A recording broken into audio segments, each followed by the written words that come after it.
Може це шоколадка. Шоколадка в нас 6 гривень. Добре, хай буде. Все, сідаємо за столики гарно. Зараз купимо, покладіть монетки і сідаємо за стіл. Зараз купимо, покладіть монетки і сідаємо.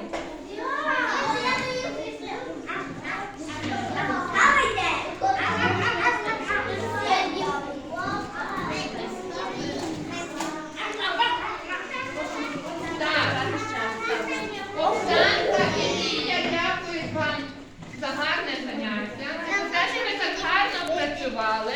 Вони підготували вам